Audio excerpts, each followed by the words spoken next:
নমস্কার, আমি ডক্টর সৌভিক দত্ত। স্বামীজির জীবনের কিছু স্মরণীয় ঘটনা নিয়ে আরেকবার আপনার সামনে।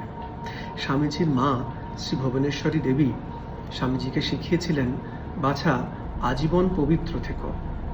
জীবনে নিজেদের আত্মমর্যাদা ও আত্মসম্মান কখনো নষ্ট হতে দিও না এবং অন্যের মর্যাদাও কোনোদিন লঙ্ঘন করো না। শান্ত থেকো, কোমল হৃদয়ের অধিকারী হয়েও, তবে প্রয়োজন পড়লে হৃদয়কে দৃঢ় করতেও কুণ্ঠাবোধ করো না। একটি ঘটনার মাধ্যমে স্বামীজির মধ্যে এই শিক্ষার প্রভাব লক্ষ্য করা যায়।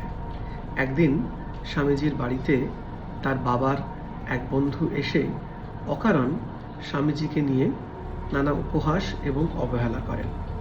ছোট্ট স্বামীজি নরেন্দ্রনাথ বুঝতে পারলেন না যে হঠাৎ তাকে তার বাড়িতে বাবা মাও কোনোদিন এমন তুচ্ছ-তাচ্ছল্য এবং অবহেলার সুরে কথা বলেনি।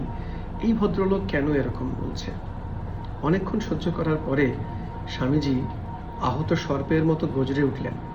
বললেন, আপনার মতো মানুষেরা অনেক সময় আমাদের ক্ষুদ্র ছোট্ট মানুষদেরকে অবহেলা এবং তাচ্ছিল্যের সুরে দেখলেও আমরা কিন্তু আসলে আপনাদের থেকে অনেক বেশি মননশীল এবং জ্ঞানী হয়ে থাকি।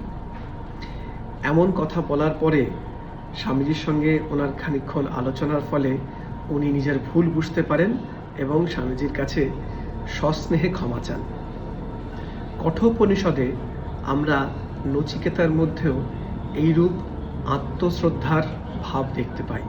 তিনি বলেছিলেন, আমি অনেকের মধ্যে প্রথম বা মধ্যম হতে পারি, কিন্তু কোনোদিনই অধম নয়। এই কারণেই স্বামীজির জীবনে নচিকেতার চরিত্র এত গুরুত্বপূর্ণ ছিল। নমস্কার।